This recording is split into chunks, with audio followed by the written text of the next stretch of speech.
నమస్తే. ప్రజాశాంతి వ్యవస్థాపకులు KA Paul వచ్చే ఎన్నికల్లో ఆయన విశాఖపట్నం నుంచి పోటీ చేయబోతున్నారట. ఈసారి అఖండ మెజారిటీతో నేను గెలుస్తాను అని ఆయన ఒక ఘంటాపథంగా చెప్తున్నారు. చాలా ఇంట్రెస్టింగ్ అయినటువంటి ఇష్యూ ఇది. ముఖ్యంగా ప్రజాశాంతికి సంబంధించి కేఏ పాల్ వ్యవహార శైలి గాని, ఆయన మాట్లాడే మాట తీరు గాని మనకు తెలుసు. ఇటువంటి సందర్భంలో చాలా ముఖ్యమైనటువంటి అంశంగా ఇది మారింది. అసెంబ్లీలో ముఖ్యమంత్రి రేవంత్ రెడ్డి గారిని కేఏ పాల్ కలిశారు. చాలాసేపు రాజకీయ అంశాల మీద మాట్లాడారు. అలాగే త్వరలోనే మేమిద్దరం విదేశీ పర్యటనకు వెళ్ళబోతున్నాం. తెలంగాణ రాష్ట్రానికి విదేశాల నుంచి పెట్టుబడులు ఎక్కువగా రావటానికి నా వంతు ప్రయత్నం నేను చేస్తా.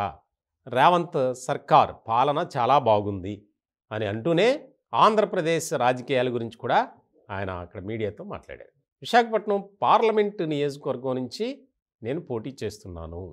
నేను తప్పకుండా విజయం సాధిస్తా. ఆంధ్రప్రదేశ్లో 175 నియోజకవర్గాల్లో ప్రజాశాంతి పోటీ చేస్తుంది. ఈసారి ఖచ్చితంగా మేమే అధికారంలోకి రాబోతున్నాం అంటూ కొన్ని వ్యాఖ్యలు చేశారు. గతంలో 2019 ఎన్నికలప్పుడు కూడా ఆంధ్రప్రదేశ్లో ప్రజాశాంతి పోటీ చేసింది. ఆ మధ్య మునుగోడు ఉప ఎన్నికలో కూడా ప్రజాశాంతి పోటీ చేసింది. కనీసం ఎక్కడా కూడా ఇప్పటివరకు డిపాజిట్లు వచ్చినటువంటి పరిస్థితి అయితే లేదు. కానీ ఆయన మాత్రం రాజకీయాలు అంటే చాలు ముందు వరుసలో ఉంటారు.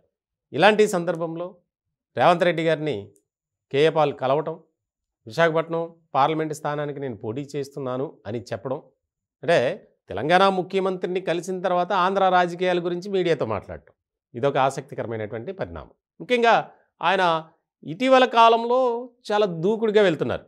ఆంధ్రప్రదేశ్లో పాలన సరిగ్గా లేదు. దాదాపు 80% పీపుల్ ప్రజాశాంతి పార్టీని కోరుకుంటున్నారు.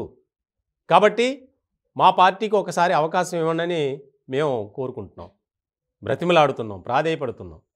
ఈసారి ఖచ్చితంగా రాష్ట్రంలో అధికారంలోకి వచ్చేది ప్రజాశాంతి పార్టీనే అని చెప్పి మాట్లాడటం.